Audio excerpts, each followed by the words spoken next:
Greetings. This is Doc Ock coming at you live and direct from Black Facts Headquarters Central today with another installment of Doc Ock at noon and 9. And we're continuing on with the story of Edward W. Crosby today. We're still on chapter 1. We'll be doing part 2, chapter 1. But before we get to that, let's go ahead and do our proverb and our poem for the day. Proverb for the day is, seeing is better than hearing. Seeing is better than hearing. And so right now, you're hearing me, but just think, what if you could see what was in this book along with all the photos, etc.? How much better that would be. Well, maybe if you make a donation, I'll be able to go ahead and get this puppy out in print. Have the time to do all the editing, etc. Another story. In the meanwhile, let's go ahead and do the poem. Poem for today is Black Power in an Ivory Tower. Black Power in an Ivory Tower. I'm going to put my glasses on for this one just to make sure I can see really good. I don't want any foul ups on this. Let's see here. There we go. Black power in an ivory tower. Defining, refining, divining. Looking towards the future, never forgetting the past. Remember the ancestors who have already passed. Black power in an ivory tower. The powers that be flee when they see me. Because they already know I'm not coming for their women. I'm coming for them. Black power in an ivory tower reaches black to lift another in a chain of succession. It's not about the procession on the day of graduation. It's all about each one teaching one, each one reaching one. Black power in an ivory tower goes beyond the walls of the ivory dorm out into community, looking to see who's out there that looks like me, clothing oneself with a cloak of students, indestructible as Superman's cape. Black power in an ivory tower is anathema to a process of assimilation whose real goal is total annihilation. Yeah, think on that one for a bit. Yeah, put that in your pipe and smoke it. Meanwhile, we'll return to our story here. See what we got. I don't need glasses for this one. It's pretty, well, actually, maybe I do. I was a little tired this morning. Okay, so they had just moved from East 132nd Street to East 130th Street.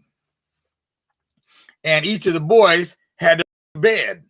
Not necessarily their own room, but at least they had their own bed. So you didn't have three of them in the same bed anymore. This new house held comfortably a family of 8 plus roomers, Mrs. Tillman, Mr. and Mrs. Tillman, and had a larger backyard where my father began raising chickens and a garage. A few years later, he moved his family to a farm in Chardon, excuse me. He moved the family to a farm in Chardon, about 25 miles away. His dream had come true. And here he raised not only chickens, but also hogs, planted corn to feed them. And he and 2 of my brothers, Richard and Kenny, trucked slop, garbage from restaurants in Cleveland to feed them. Why they drove all the way to Cleveland to get the slop, I don't know. I was in the Army then. Several years later, after both Fred and I had completed 2 years in the military, and I had graduated from Kent State twice with BA and MA degrees, several years later, had taught at Tuskegee Institute and Hiram College for the first time, and my mother and father moved to Compton, California in 1962. While in California, he and my mother took a Greyhound to Mississippi to prospect for lost memories and hopefully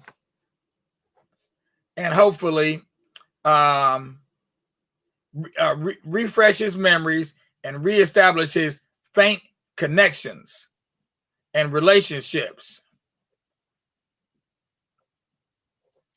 with relatives, if any were still alive. The trip, I was told, was fruitless. Too much time had passed, almost 48 years. Old memories had faded, and those relatives he did remember had not only passed away, but so did all signs of the Highsmith family. Fact is, my mother had either forgotten where he had told her he was born, or, and this is very plausible, his memory had really failed him early in life, or perhaps my mother had gotten things mixed up early in their marriage. We now have more solid evidence of where he was most likely born. Years after his and my mother's death, we obtained an Ohio 1930 census report that listed his birthplace as New Orleans.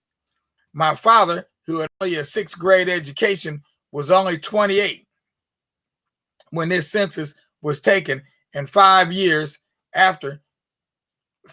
later, he was married. I can therefore assume his memory was still fresh then. And this census report is accurate. It's meaningful to relate an incident that occurred in 1977 while my family and I were living in Seattle. I was on leave from Kent State and heading up a fragile Black Studies program at the University of Washington. My father was visiting, and according to my mother, was having mental problems. More specifically, serious forgetfulness episodes. At the time, I was interested in collecting taped histories of my parents and took the occasion of my father's visit to record his life story. Early in the recording session, it's on the back. Early in the recording session, what?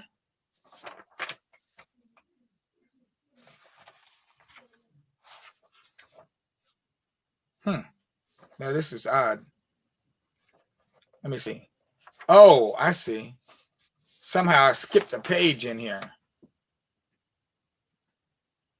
We settled on the grass. No. Okay, 3, 4, 5.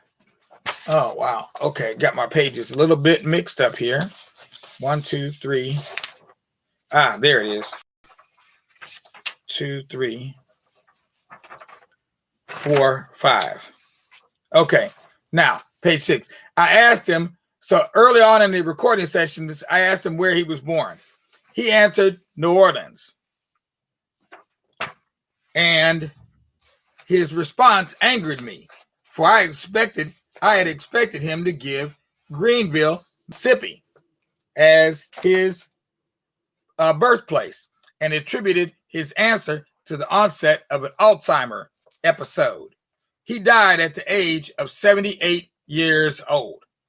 Later, in 2012, after discovering the Ohio census report, Shirley and I learned he was correct and had been correct all the while. While in Louisiana, and an opportunity presented itself. Fred Douglass and his brother Edward would hitch rides in or below some Louisville and Nashville railroad boxcars. The L&N was the same line many black or colored Louisianans took. Hopefully, most black folks rode in the L&N's passenger cars. For colored people, under, in, or on top of freight cars. However, in most instances, the accommodations in the cars assigned to color folk were not much better than riding in or under or on a freight car. In those days, the L&N only reached as far as Tennessee, but it would not be too difficult for ticketed riders to transfer to another line or for hobos to hop a freight car into Chicago. Somewhere along the route, my father never told us how he and his brother separated in Arkansas. Okay, let me get out of there. Uh-oh. Think I just ended the feed. Oops. Oh, well, let me see here. Let me go back again. See if I can get back to this. Oh, shucks. Nope. Can't figure that out. Oh, dang, here. Go back here. There we go. All right, now, continue. There we go. All right, I'm back. Okay, so we were talking about him riding these rails, and he said somewhere along the route, my father never told us how or why he and his brother separated in Arkansas, nor did he ever disclose to me or to his oldest son, Fred Jr., why he changed his last name to Crosby. His mother had married again to a man named Crosby, and he apparently decided to change his last name from Highsmith to Crosby. Perhaps he and his brother bore some grudge against their birth father and therefore rejected his name. Indeed, this dislike of their father might have been the root cause prompting the two boys' decision to strike out on their own. Later, I learned my father's search for employment and better living conditions brought him to Cleveland, Ohio. How long he stayed in Chicago is unknown. I don't know.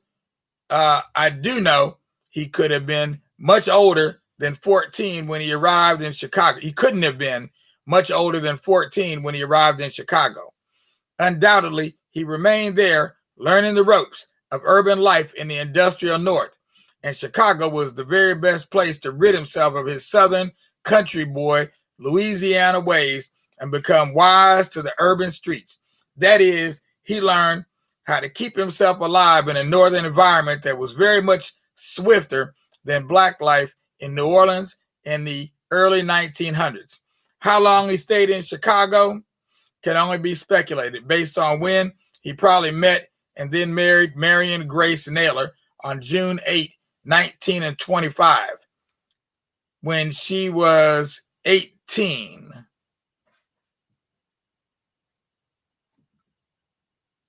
Okay. Yeah. He was 24 at the time. Fred was a hustler. Didn't have much beyond the education beyond the sixth grade. But between the two of them, they were able to keep a growing family together during the hard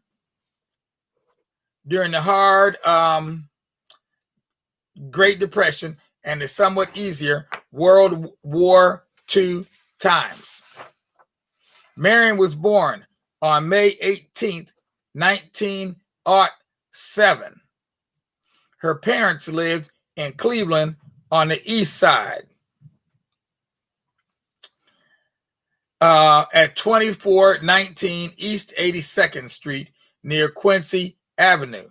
She graduated from Cleveland's South High School on January 21st, 1925. This high school was predominantly white on Cleveland's southeast side, somewhere in the vicinity of East 93rd and Union Avenue. This area of Cleveland was well south of Kinsman Road, near Broadway. See the map? There's a map here. The east side of Cleveland in 1930 is this is the map that is being shown here. This area of Cleveland that was well south of Kinsman Road near Broadway and was not only majority white, but consisted mostly of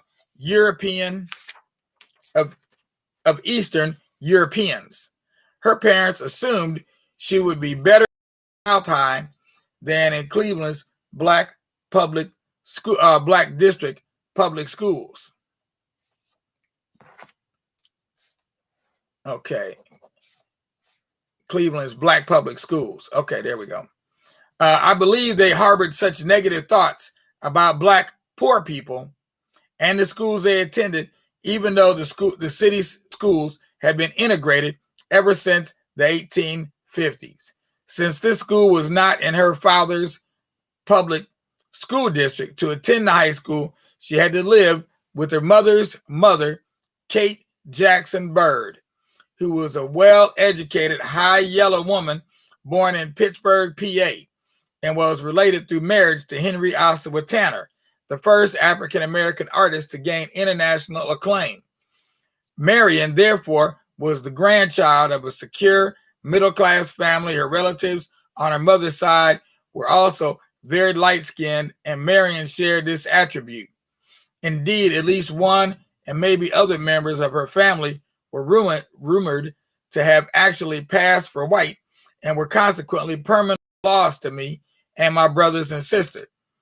Marion's father was a postal worker, that is, a semi-professional, who also came from a large and well-known middle-class family in Centerville, Virginia. He was medium dark-skinned, which could have, however, placed him in a position with his wife's family too, but I never heard of anything about a color dispute. When Marion graduated from South High, her academic performance qualified her to be the valedictorian of her class, which should have allowed her to deliver the valedictory address to her graduating classmates and their parents. The South High officials denied her this honor, however, and a white male was chosen to give the address instead. Marion was then named the graduation class's salutatorian. She never forgave South High for this insult. Marion's relatives didn't really readily accept Fred, my father, as her beau because of the darkness of his skin. They would refer to him, Marion would later tell her children, as a black stovepipe. Therefore, Mama's relatives didn't readily accept Fred, my father, as her beau because of the darkness of his skin. They would say he